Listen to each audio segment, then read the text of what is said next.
Good afternoon, everybody. Today is the 3rd of June, and I'm going to jump into episode 21 of the Lynette Hooker case, Signals in the Dark. The investigation shifted significantly as authorities began examining contradictions between the reported timeline and the available vessel data. The soulmate, central to the events surrounding Lynette's disappearance, became a primary focus early in the case. Investigators have confirmed the vessel was equipped with a FLIR infrared camera capable of detecting heat signatures at night, and the system may contain cloud-stored footage from the night in question. And you hear my cat in the background crying. Yes, he doesn't want me to be doing this right now. Anyway, moving forward, I'm sorry. They've also identified an extended AIS blackout that lasted for more than 11 hours, during which the vessel's movements were not publicly visible. These findings prompted a much deeper review of the soulmate's navigation systems, digital devices, and onboard electronics. The seizure of the vessel was part of the coordinated interception operation between the U.S. and the Bahamian government, underscoring how quickly investigators recognized the boat as a critical piece of evidence. International cooperation and jurisdictional status. I just want to give some information on that since it's a case outside of the USA, but involving a U.S. national. The Bahamian government formally granted jurisdiction consent for the U.S. Coast Guard to deploy a team into the Bahamian territory waters. This signals a high level of cooperation between the two nations as digital forensics advance.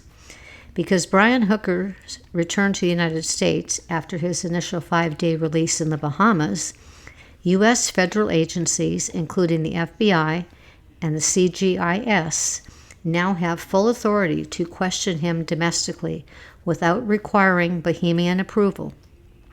Legal analysts note that under the Mutual Legal Assistance Treaty, MLAT, both countries are actively sharing information, and prosecutors intend to use the contradictions between his Bahamian statements and the physical GPS data as evidence of a consciousness of guilt in future proceedings.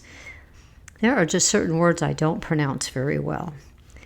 Rather than relying on voluntary interviews, which he can decline after using the Fifth Amendment, investigators are prioritizing physical evidence, the forensic proceedings and processing of the soulmate at Quantico, underwater recoveries based on corrected GPS coordinates, and analysis of the high-tech infrared camera that may have recorded the night's events.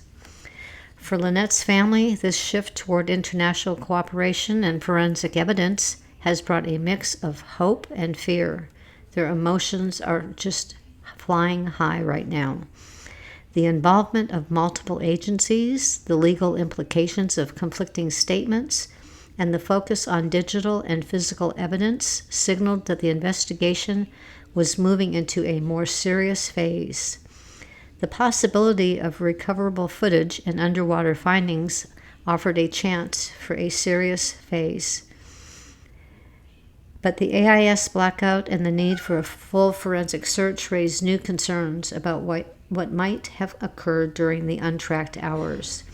The family is now facing the reality that the investigation is no longer centered on statements, but on timelines, data, evidence, and an evolution that carries both weight and uncertainty. With international cooperation secured and forensic work underway, investigators turn toward the data that may finally reveal what happened during the hours that no one can explain. The dive team is out in full force, and I will keep you updated with any new developments. Thank you for joining me, and I will talk to you soon. Bye-bye.